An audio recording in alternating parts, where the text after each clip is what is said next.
ప్రతి ఒక్కరు కూడా బహుమతిగా గుర్తుగా మంచి పుస్తకాలు బహుమతిగా ఇవ్వండి. పుస్తకంలో ఉన్న విషయం మస్తకంలోకి ఎక్కితే మస్తకంలో కూడా పుస్తకంలో ఉన్న విషయం మస్తకంలోకి ఎక్కితే మన ఆలోచనలు మనం చేసే పనులు సక్రమైన దారిలో పెడతాయి అనే విషయాన్ని సందర్భంగా నేను గుర్తు చేస్తున్నాను. ఈ పుస్తకం కంటే గొప్ప ఆభరణం ఏమి లేదు. చేతిలో పుస్తకం ఉన్న మనిషికి ఒక ప్రత్యేకమైన గౌరవం కూడా వస్తుంది. పుస్తకం అంటే కేవలం రాజ్యాంగం పుస్తకం చేతిలో పడుతూ తిరుగుతాను ఎవరో కాదు. రాజ్యాంగ స్ఫూర్తిని పాటిస్తాను. రాజ్యాంగ సంస్థలను మనం గౌరవిస్తాం. రాజ్యాంగం పట్ల మనం గౌరవం ఉందంటే అర్థం ఏంటంటే ఎవరి పని వాడు చేయాలి. చదివితే మనకు అనేక విషయాలు తెలుస్తాయి. మంచి పుస్తకం ఒక మంచి నేస్తాం అంటే మంచి స్నేహితుడు పుస్తకం అనే విషయాన్ని కూడా మనం గుర్తుపెట్టుకోవాలి. అయితే ఒక 200 పేజీల పుస్తకాన్ని ఒక 2 రోజుల్లో చదివేస్తుంది. కానీ ఆ పుస్తకం వెనక రచయిత చేసిన శ్రమ ఎంతో గొప్పది. ఇప్పటికీ 4 ఏళ్ళు పట్టింది ఈ పుస్తకంలో పుస్తకం రాయడానికి ఎంతో సమాచారం సేకరిస్తాడు. లోతుగా విశ్లేషించడానికి తన మేధస్సులంతా కేంద్రీకరిస్తాడు. 100 మందితో మాట్లాడితే దొరకదు.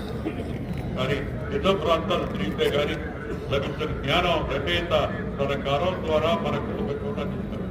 అది గొప్ప విషయం రచయితలో నేర్చుకోండి. మనం 100 ఊళ్ళు అడిగి తెలుసుకోలేని విషయాలను ఒక పుస్తకం ద్వారా మన ఇంట్లోనే కూర్చొని తెలుసుకోవచ్చు. ఎందుకంటే గొప్ప అదృష్టం ఏముంటుంది చెప్పండి.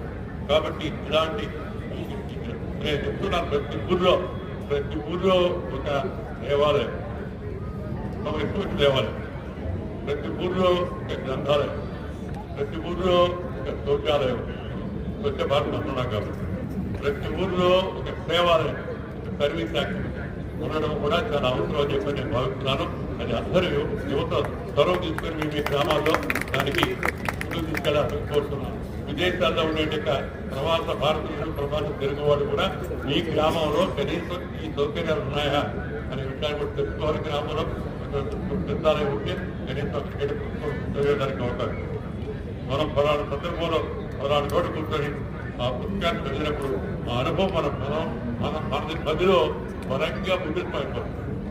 అందుకే మళ్ళీ ఎప్పుడైనా ఆ విషయం అవసరమైనప్పుడు ఆ పాయింటే ఎడమ వైపు పేజీలో కింద ఉంది లేదా పేజీ మధ్యలో ఈ బొమ్మ పక్కన వాక్యం ఉందని మన కళ్ళ ముందు ఆ పేజీ మధ్యలో దాని విజువల్ మెమరీ అంటే చదువు దాని మనం అది ఎలక్ట్రానిక్ దీంట్లో చదివితే అది ఆ శక్తి రాదు. అది మనసుకు ఆ విధంగా మర్చిపోదు. అది ఎంత తొందరగా వచ్చినా తొందరగా వెళ్ళిపోదు. డిజిటల్ పరికరాల్లో మనం స్క్రోల్స్ చేస్తాం. అక్కడ సమాచారం నిరంతరం కదులుతూ ఉంటుంది. కాబట్టి మెదడుకు స్థిరమైన ల్యాండ్ మార్క్ జరుగుతుంది. కానీ పుస్తకంలో పేజీలు స్థిరంగా ఉంటాయి. ఈ స్థిరత్వం వల్ల మనం ధారణా శక్తి అద్భుతంగా పెరుగుతుంది. పుస్తకం యొక్క స్పర్శ, ఆ పేజీలు తిప్పే శబ్దం మన నాడీ వ్యవస్థను కూడా చైతన్య పరుస్తుందని చెప్పి మన శాస్త్రజ్ఞులు చెప్పారు. అందుకని మన స్వల్పకాలిక జ్ఞాపకశక్తిని దీర్ఘకాలిక జ్ఞాపకశక్తి పంపడానికి అది ఎంతో సహాయపడుతుంది. అందుకని పుస్తక పఠనం మన పిల్లలకు చిన్నప్పటికే అలవాటు చేయవలసిగా పెద్దలని కోరుతున్నాను. చాలా మంది పిల్లలు ఇప్పుడు పుస్తకం చదువులు తగ్గిస్తారు.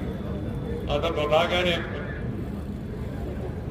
చెప్పడం దాన్ని చెప్పడం, సాయంత్రం కూడా దాన్ని చెప్పడం, కొంత సృజనాత్మక ఆలోచనలు కూడా పొందుతుంది.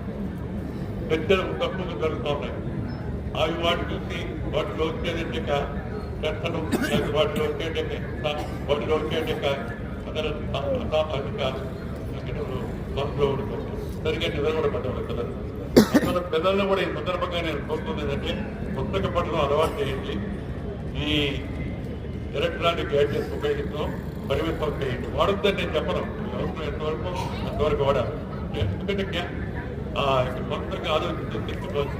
ఇలాగే కొనసాగితే వాడిని మొగరాజపురం నుంచి సూర్యాపేట ఎంత దూరం, సూర్యాపేట నుంచి ఏలూరు రోడ్డు ఎంత దూరం, ఏలూరు రోడ్డు నుంచి బంగారు రోడ్డు ఎంత దూరం అంటే కూడా వాడు ఈ ఊరు వాడేది చెప్పలేడు. పెద్దగా అతను వాడిని ఏదో అది మొత్తంలో చెప్తుంది, గుర్తు తెలియజేస్తుంది. ఈ అలవాటు మన పిల్లలకు చేయవలసిందిగా ఇక్కడ ఉండే తల్లులను, తండ్రులను, వారి సోదరులను మనందరూ కూడా కోరుతున్నాం. ఎందుకంటే ఈ మధ్యకాలం గ్రంథాలయాలకు ఉండే సంఖ్య తగ్గిపోతుంది. ఇలాంటి ఉద్యమాలు, గ్రంథాలయ ఉద్యమాలు ఎవరు చెప్తారు? హైదరాబాద్లో గ్రంథాలయం ఈ 10 లక్షల మంది హైదరాబాద్ జనాభా విజయవాడ కూడా చాలా బాగా వస్తున్నారు. ఇది చాలు. ఎందుకంటే విజయవాడ అంతా పెద్దలు రావాలి.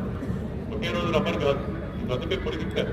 అంతవరకు అవకాశాన్ని ఉపయోగించి ఏమేమి మంచి పుస్తకాలు ఉన్నాయో ఇవన్నీ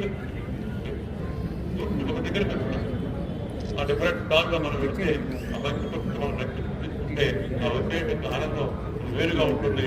అందుకని ఆ ఆనందాన్ని మీరందరూ కూడా ఆస్వాదించి మంచి పుస్తకాలు తీసుకొని మంచి మనసులు సద్బుద్ధి సద్వివేకం సదాలోచన సన్మార్గం సానుకూల ధోరణి మంచి పుస్తకం చదవడం ద్వారా ఈరోజు 2 మంచి పుస్తకాలు మీ ముందుకు తీసుకున్నాను.